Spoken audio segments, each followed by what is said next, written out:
Hi friends, स्वागत है आप सभी का।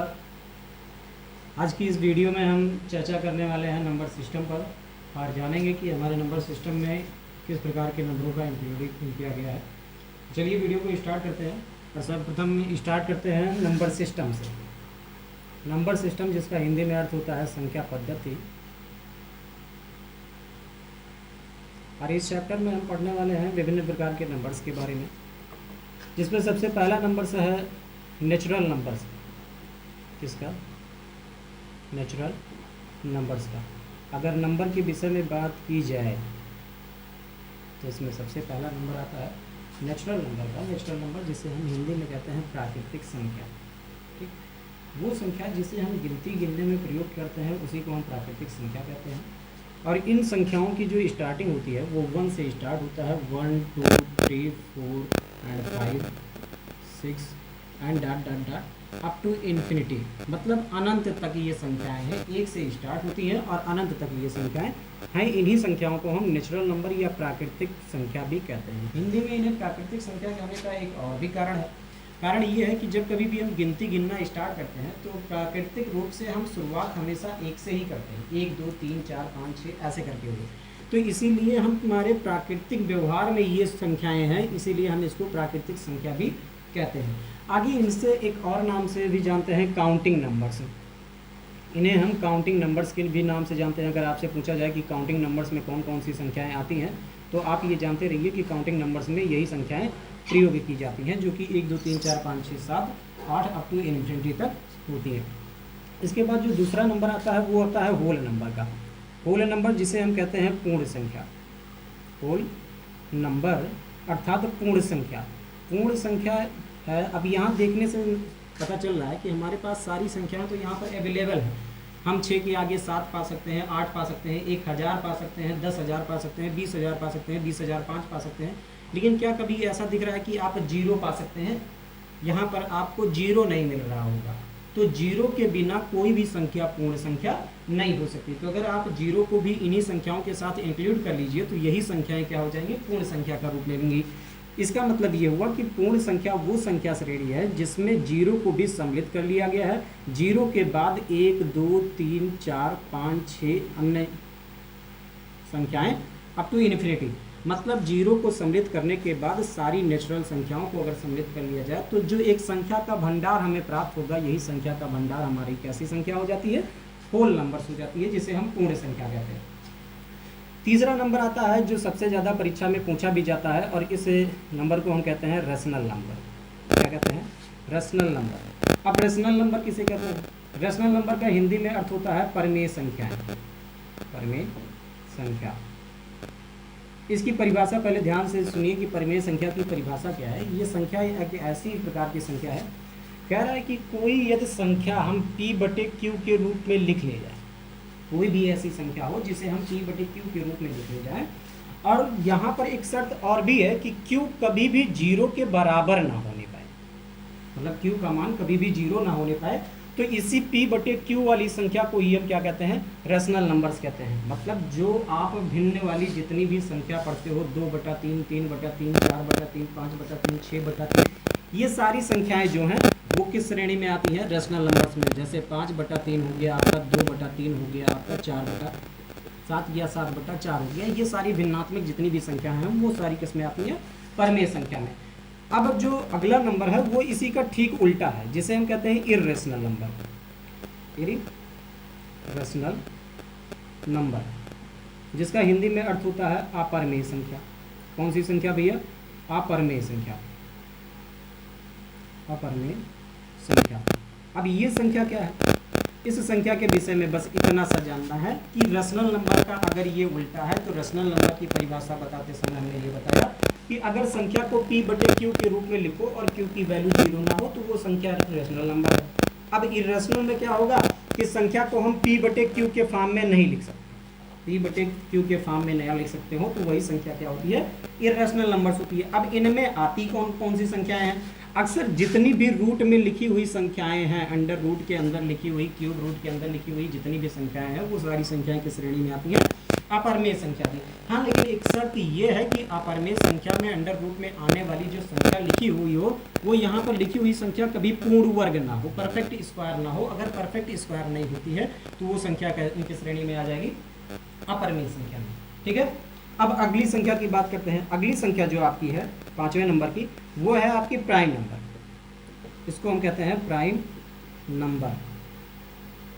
प्राइम नंबर जिसे हम कहते हैं भाज्य संख्या। परीक्षा के दृष्टिकोण से ये भी संख्या बड़ी इंपॉर्टेंट संख्या है और इस संख्या के विषय में ये चीज़ें बताई जाती है कि कोई भी अंक या कोई भी संख्या उस पल आपकी भाज्य संख्या कहलाएगी जब उसके सिर्फ दो ही गुणनखंड हो, एक वो स्वयं हो और दूसरा केवल एक हो। मतलब जैसे मैं बात करूं दो की, तो दो को अगर हम एक से डिवाइड करें तो एक दुआई दो ही होता है, मतलब एक के पहाड़े में भी दो आता है और दो स्वयं के भी पहाड़े में आता है, दो एक कम दो।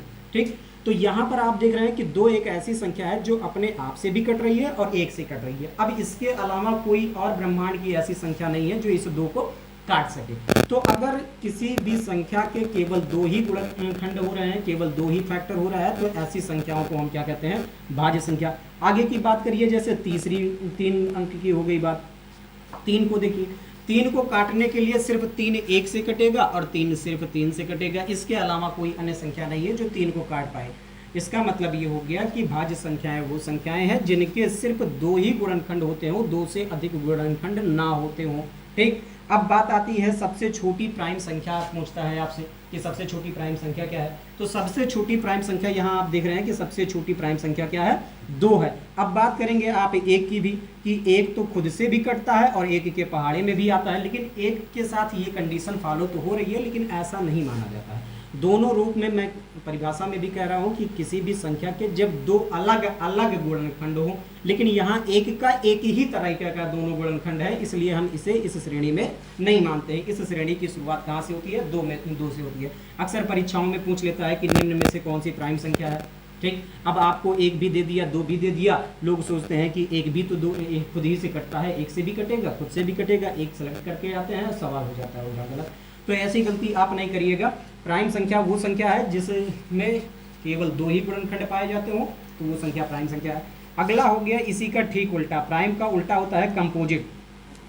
Composite number. अब कंपोजिट नंबर का मतलब होता है अभाज्य संख्या। कौन सी संख्या? अभाज्य संख्या। अभाज्य संख्या किसे कहते हैं? अभाज्य संख्या उस संख्या को कहते हैं कि कोई भी ऐसी संख्या जिसके कई गुणनखंड हो, मतलब वो कई नंबर्स के पहाड़े में आते हो। जैसे मैं बात करूं चार की, तो चार के पहाड़े में आप एक का पहाड़ा पढ़ोगे तो एक का पहाड़ा चार बार पढ़ोगे, चार आ जाएगा। दो का पहाड़ा आप दो बार पढ़ोगे, चार आ जाएगा। चार का स्वयं का पहाड़ा आप पढ़ोगे तो चार एकम चार हो जा रहा है। मतलब यही चार एक ऐसी संख्या है जो लगातार तीन तीन गुणनखंड रखती है, मतलब तीन तीन अलग अलग संख्याओं से ये विभाजित हो सकती है। तो ऐसी कोई भी संख्या जिसके दो से ज्यादा गुणनखंड हो जा रहे हो, वो संख्या किस श्रेणी में आ जाएगी? अभाज्य संख्या की श्रेणी में। ठीक है, चलिए आगे बढ़ते हैं। अभाज्य संख्या के बाद एक साधारण सा आप कक्षा 6 से ही पढ़ते आ रहे होंगे इसको, इवन और आड के विषय में। इवन संख्या और आड संख्या के विषय में आपको जानना है कि इवन संख्या किसे कहते हैं और आड संख्या किसे कहते हैं। इवन नंबर्स हम उन नंबर्स को कहते हैं जिनको हिंदी में हम सम भी कह सकते हैं। ये वो नंबर्स होते हैं जो दो से पहाड़ा पढ़ने पर कट जाए। ठीक, अब ऐसे तो बहुत सारी संख्याएं हैं, हम देख के कैसे पहचानेंगे कि कोई संख्या दो से कट रही है या नहीं कट रही है? या तो आप उन्हें भाग दे दीजिए दो से।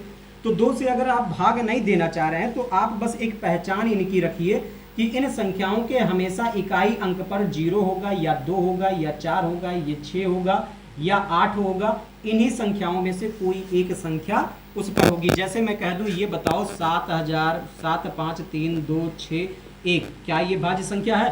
अब आप दो से सम संख्या है क्या ये? तो आप क्या काम करोगे? पहले से दो से भाग करोगे, दो से भाग करोगे तब पाओगे कि नहीं ये सम नहीं है। लेकिन अगर यहीं पर इकाई की अंक की जगह आपका 2 4 6 8 इनमें से कोई भी संख्या लिखी होती तो आप देख के ही बता देते ये संख्या सम है। क्यों? क्योंकि कहा जाता है कि सम संख्याएं वो संख्याएं होंगी जो दो से कटती हो। तो दो से वही संख्या कट सकती है जिनके इकाई अंक पर क्या हो? 0 2 4 6 8 हो। ठीक, अब बात आती है 8 की। 8 को हिंदी में कहा जाता है विषम संख्या। अब विषम संख्या वो संख्याएं हैं जिनके इकाई अंक जो हो इनको छोड़कर, अगर इन इकाई अंक इनसे छोड़ के हैं तो वो 2 से संख्या कटेगी नहीं, और अगर संख्या 2 से नहीं कट रही है तो वो संख्या कैसी संख्या होगी? विषम संख्या। तो मुझे लगता है कि आप इन नंबर सिस्टम्स की इन संख्याओं के विषय में आप अच्छे तरीके से जान चुके होंगे कि हाँ इन संख्याओं का रोल क्या है। आगे ये सेक्शन काफ़ी लंबा है और इसमें कई तरीके के सवाल भी आपको पढ़ने हैं। ये तो एक जनरली वीडियो था आपके लिए कि आप संख्याओं के बारे में थोड़ा बहुत कुछ जानें और अच्छे से इनको रट लें कि हमको 8 प्रकार के अलग अलग प्रकार की संख्याएं मिलती हैं और इनके बारे में आप बेसिक जानकारी रखे रहिए। साथ ही साथ आपको परीक्षा में सबसे ज़्यादा जो पूछा जाता है वो प्राइम नंबर्स के विषय में पूछा जाता है, भाज्य संख्याओं के बारे में, और अगला पूछा जाता है रेशनल नंबर्स के बारे में। कभी कभी आपको मैथ के सवालों में पूछ लेता है कि ये बताइए पाई जो ये एक सिंबल है, पूछ लेता है पाई कैसी संख्या है। तो हम में से बहुत जानते हैं कि पाई तो कोई संख्या नहीं है, पाई तो एक सिंबल है, लेकिन फिर भी इसे गणित में एक संख्या मानी जाती है और ये जो संख्या है ये प्राइम नंबर है। कैसी संख्या है? भाज्य संख्या। मतलब गणितीय रूप में प्रयोग किए जाने वाले जितने भी चिन्ह हैं, चाहे वो बात कर लीजिए आप हैज की, चाहे आप बात कर लीजिए स्टार की, ये सारी संख्याएं जो हैं, ये सारे सिंबल्स एक तरीके से मैथ में सिंबल माने जाते हैं, संख्या माने जाते थे, और सिंबल और संख्या दोनों माने जाने की वजह से ये सारे नंबर्स में आते हैं जो कि प्राइम नंबर है। ओके, तो थैंक यू। आप सभी को वीडियो अच्छा लगा हो तो वीडियो को लाइक करिए और चैनल को सब्सक्राइब करिए। धन्यवाद।